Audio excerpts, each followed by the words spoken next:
ఆవులు పోయినా కేసులకు పోయినా అంటే చాలా గ్రామాలు తిరిగాము. అట్లా తిరిగిన గ్రామాల్లో మాధవరావు, నేను మానవ హక్కుల వేదిక తెలంగాణ రాష్ట్ర అధ్యక్షుడిని. ఇవాళ రేపు డిసెంబర్ 14-15 తేదీలలో అమలాపురంలో, అంటే తూర్పుగోదావరి జిల్లా అమలాపురంలో జరుగుతున్న 8వ రాష్ట్ర మహాసభలకి సన్నాహక మహాసభలు అన్ని జిల్లాల్లో జరుగుతున్నాయి. దాంట్లో ఆ ప్రక్రియలో భాగంగానే ఆదిలాబాద్ జిల్లా మహాసభ ఇవాళ జరిగింది. ఇవాళ ప్రధానంగా దేశంలో జరుగుతున్నటువంటి మానవ హక్కుల ఉల్లంఘన ప్రక్రియ అనేది ఎట్లా జరుగుతుందంటే, మొత్తం రాజ్యాంగంలో ఉన్నటువంటి ఏ లక్ష్యాలనైతే రాజ్యాంగం ప్రకటించిందో ఈ లక్ష్యాలను సాధించడం కోసం ఈ రాజ్యాంగాన్ని రూపొందించుకున్నాము అని ఆ లక్ష్యాలకు భిన్నమైనటువంటి పద్ధతుల్లో పరిపాలన సాగుతుంది.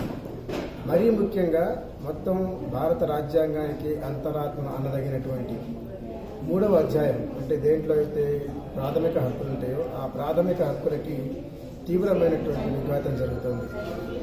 అది కాశ్మీర్ నుంచి కన్యాకుమారి దాకా, అటు నార్త్ ఈస్ట్ నుంచి అంటే ఈశాన్య భారతం నుంచి మొత్తం గుజరాత్ దాకా ఎక్కడ చూసుకున్నా సరే మొత్తం అన్ని చోట్ల మానవ హక్కుల ఉల్లంఘన జరుగుతుంది. ప్రధానంగా ఇవాళ ప్రభుత్వం ఎటువైపు వెళ్తుందంటే, ఒక నియంతృత్వ రాజ్యాన్ని స్థాపించే దిశగా ప్రభుత్వం అడుగులు వేస్తోంది. అందుకోసం చట్టాలని తయారు చేస్తోంది. దానికి ఉదాహరణగా ఇవాళ అన్లాఫుల్ యాక్టివిటీస్ ప్రివెన్షన్ యాక్ట్, అంటే చట్టవిరుద్ధ కార్యక్రమాల నిరోధక చట్టానికి ఒక తీవ్రమైనటువంటి సవరణ చేశారు.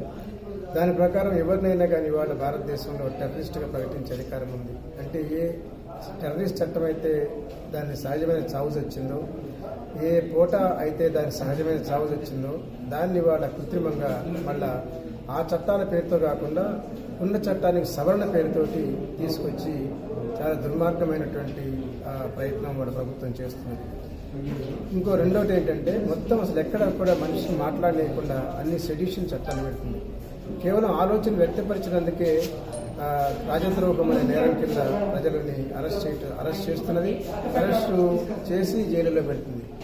ఎంత దుర్మార్గం అంటే, కూడలి ఉద్యమంలో ఒక 14 సంవత్సరాల కేవలం 14 సంవత్సరాల పిల్లవాడిని రాజద్రోహ నేరం కేసులో ఇరికించి జైలుకు పంపించారంటే వాళ్ళ భారతదేశం మానవ హక్కులకు ఇస్తున్నటువంటి గౌరవం ఏమిటో మనకు అర్థమవుతుంది. కాబట్టి మేము సమాజాన్ని కోరేది ఏమిటంటే, మానవ హక్కుల వేదిక ఎట్లాగూ తన గొంతు విప్పుతోంది ఇట్లాంటి మానవ హక్కుల ఉల్లంఘనల మీద.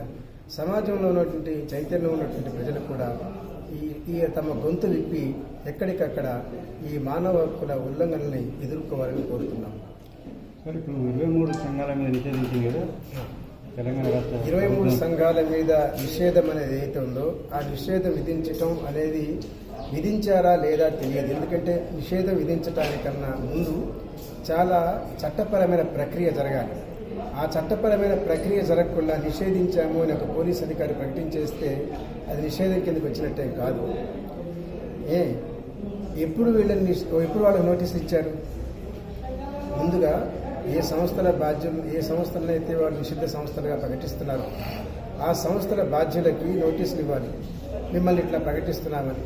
లేదు, ప్రకటించిన తర్వాత రివ్యూ ప్రాసెస్ ఉంటుంది, దాన్ని సమీక్షించే అధికారం ఉంటుంది.